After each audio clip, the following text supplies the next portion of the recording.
Hello, everybody. I've decided to do my research paper on Japan. So pretty much, I'm just gonna go through my essay, hit a couple of the key points I made, and it's just gonna be an introspective into a beautiful country named Japan. So I have a huge trip coming up in Japan in 2025, around March and April, and it was really easy for me to pick this country as my research topic.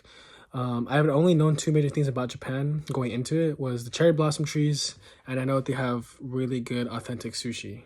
So I'm kind of a newbie when it comes to the country, but the more I've gone to know Japan through the research, I've gone to know the philosophy, the cultures, and foods, and many more things on top of that. I've truly come to admire the way the country has tried to respect its traditions while making modern advancements to the future.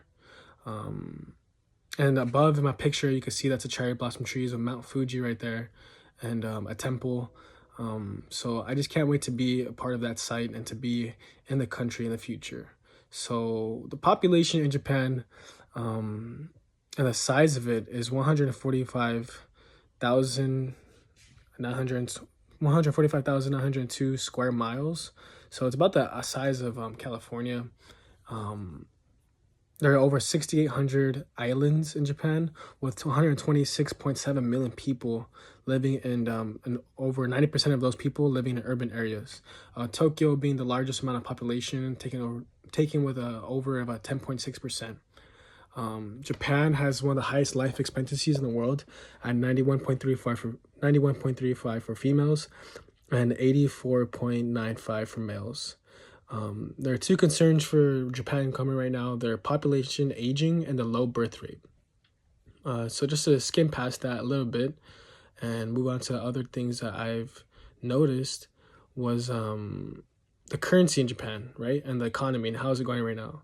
The yen is the currency in Japan, and right now the yen has been its weakest since the U.S. dollar made its debut in 1990, or since the U.S. dollar made its debut since 1990 because of global inflation. There are a lot of changes happening right now. Basically, Japan bet on itself when it came to interest rates and investing overseas in North America. Japan thought that it would be a good idea to invest a lot of its yen and convert it to US dollars to invest in markets in North America.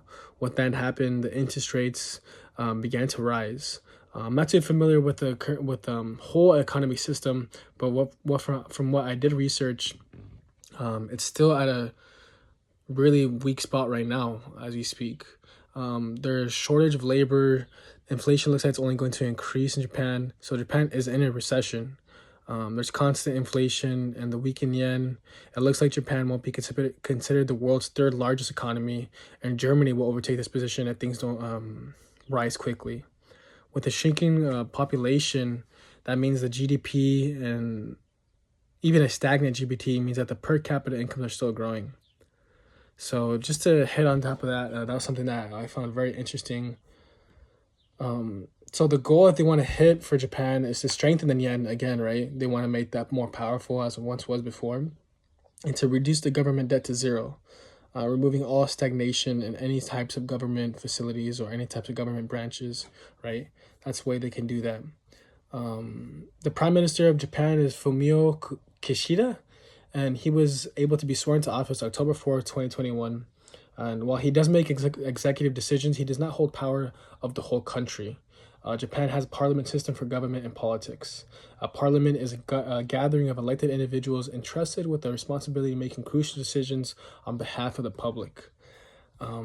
This is good, right? I think it's a good thing because, take example, the UK and Canada. They're prime examples of who also have prime ministers and have a parliament in place.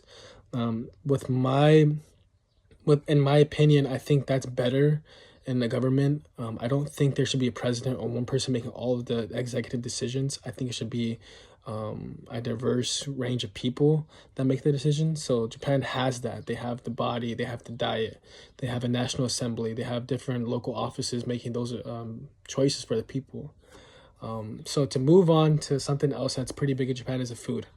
Now, when I was researching this topic, it was just a vast number of things I was able to research and see and admire when I was looking at it.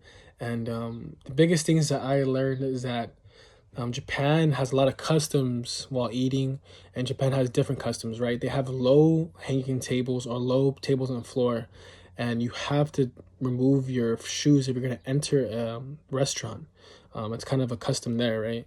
On top of that, they have either low seats, like low chairs, or they don't have chairs and they have cushions so you can sit down and eat. One of the biggest things that I've realized was that our culture in America, and I'm Mexican too, so I'm American Mexican or Mexican American. I think that Japan doesn't overindulge, right? They're very light on their eating. Another, there's always people who are in every single type of country that overindulge, but I think Japan, with their life expectancy, from what I've researched, is higher than Americans, higher than Mexicans, is because us Americans or us Mexicans, we tend to overindulge a lot. We make excuses for holidays, events, for birthdays. You name it, we do it, and we overcook. We make too many things and we overindulge. It's kind of our thing. I think Japan has the right type of diet, right type of system in place where they care about how they treat their body. And at times, we can try to get that from that culture. Now, my video is running a little bit long, and Western culture has influenced Japan, and it's for a good thing, right? Through music, through foods, through modernization. That's just to touch up on a little bit of things, but in my essay, I talked about that a little bit with the fashion and stuff like that.